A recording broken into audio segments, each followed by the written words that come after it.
Hey guys, it's Jacob and Amana here from Promised Land Stories, and we are currently in a Bedouin tent, and we're having our own little Shabbat dinner here.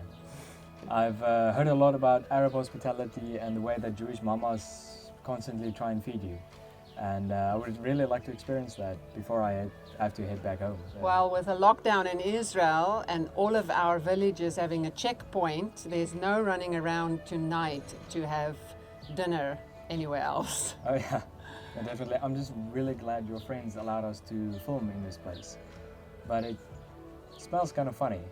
What is that? Yeah, it's goat's hair. It's made of goat's hair, and it's probably just unfamiliar to your senses. I'm a city guy. There's no go to but I'm really just glad the food smells so good. So let's dish up and so we can talk. Yeah.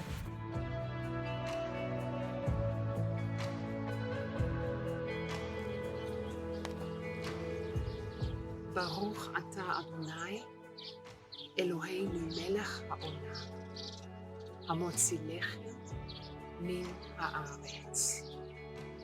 Blessed are you, Lord our God, King of the universe, who has brought forth bread from the earth.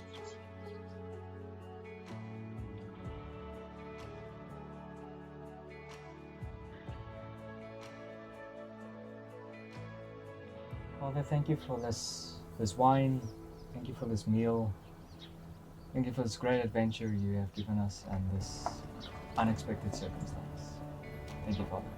Amen.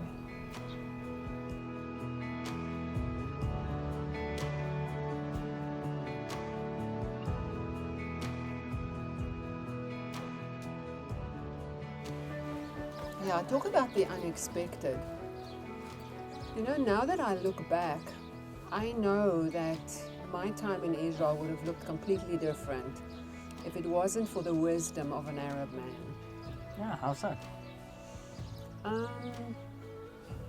Years ago, when I was just a newbie in Israel, I heard somebody say, if you love the Arabs with a soulish love, you will hate the Jews. And if you love the Jews with a soulish love, you will hate the Arabs. But if you love them both with the love of God, then you will have room in your heart for them both. And today that guy is a friend of me, he and his wife. I know them, I love them. But I think it's those words that has helped me when I was just young and hearing the narratives of the Jews and narratives of the Arabs, and I was really tempted to pick sides. Yeah. I think it was that which made me posture myself to build relationships with both. So can they really be friends? I mean, back home, you just see on the news that everyone is just fighting all the time. I know, the media is very biased. In this country, I can tell you many stories. The brothers really live together in unity here. Look, I cannot mention the names or even the places where these friends of mine come from. But for example, somebody that lives very nearby here, she's an Arab woman, an incredible cook. But she gets dreams from the Lord. And one night, she had a dream of Jewish women selling flowers.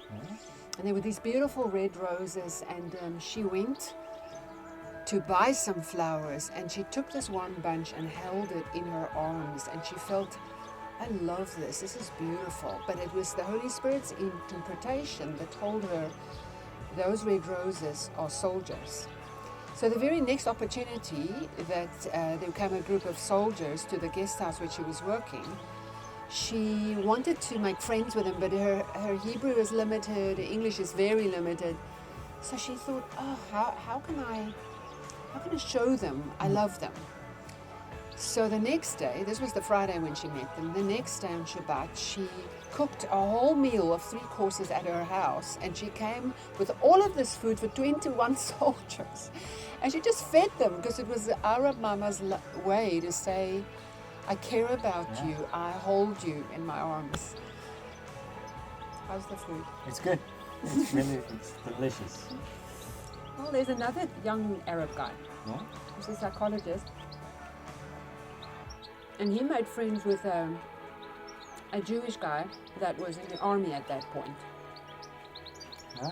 And it took a while for them to find one another, but when they realized that they are brothers in the Lord and that they have the same things on their hearts, they started reaching out to the Syrian refugees, people in Iraq, people in Europe, and offering humanitarian aid. And I think probably in their travels, that was the strongest testimony, that the two of them were friends. You're an Arab, you're a Jew, how, Yeah. say no more. They were just brothers in God.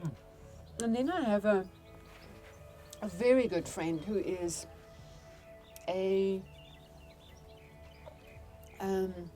she's an Israeli author. And she befriended an Arab computer systems analyst. Yeah. And the two of them began to minister to Jewish and Arab women in the country, and through conferences really started nurturing relationships, long-term relationships. It's just, I can't mention these names because if it's known, then their own people might harm them, But these people are champions. They are like heroes in my eyes because they do this work. They reach out to the other side really looking for the benefit, for the provision, for the healing of the other side, without wanting any compensation, without wanting publication. Yeah. They do it because they love God and they love their neighbor.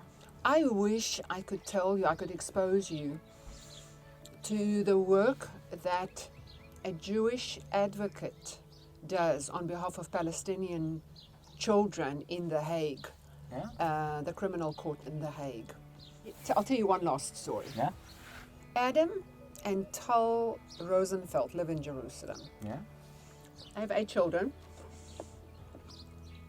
And their heart's desire, their vision is to raise up worshippers and intercessors among the Jewish and the Arab people from this land and the Palestinians. So they started this initiative which they call Orhaba, Yeah. which means the rising generation. And they have weekly prayer watches in which they have these young people pray together. Wow. But every summer they do a camp from all over the country, the center of Israel, Israeli Arab, Jewish people, even people from Gaza, from Bethlehem, the West Bank, Palestinians. They get them together and they have young adults that mentor them in, music and songwriting. So they do these productions together. They make films, they do dramas, they do choirs. And in the process of just eating together, being together, being in the presence of God, many of them have had deep, deep heart healing from hatred, from wounds, from fear. So I love this story a lot. That's an incredible story.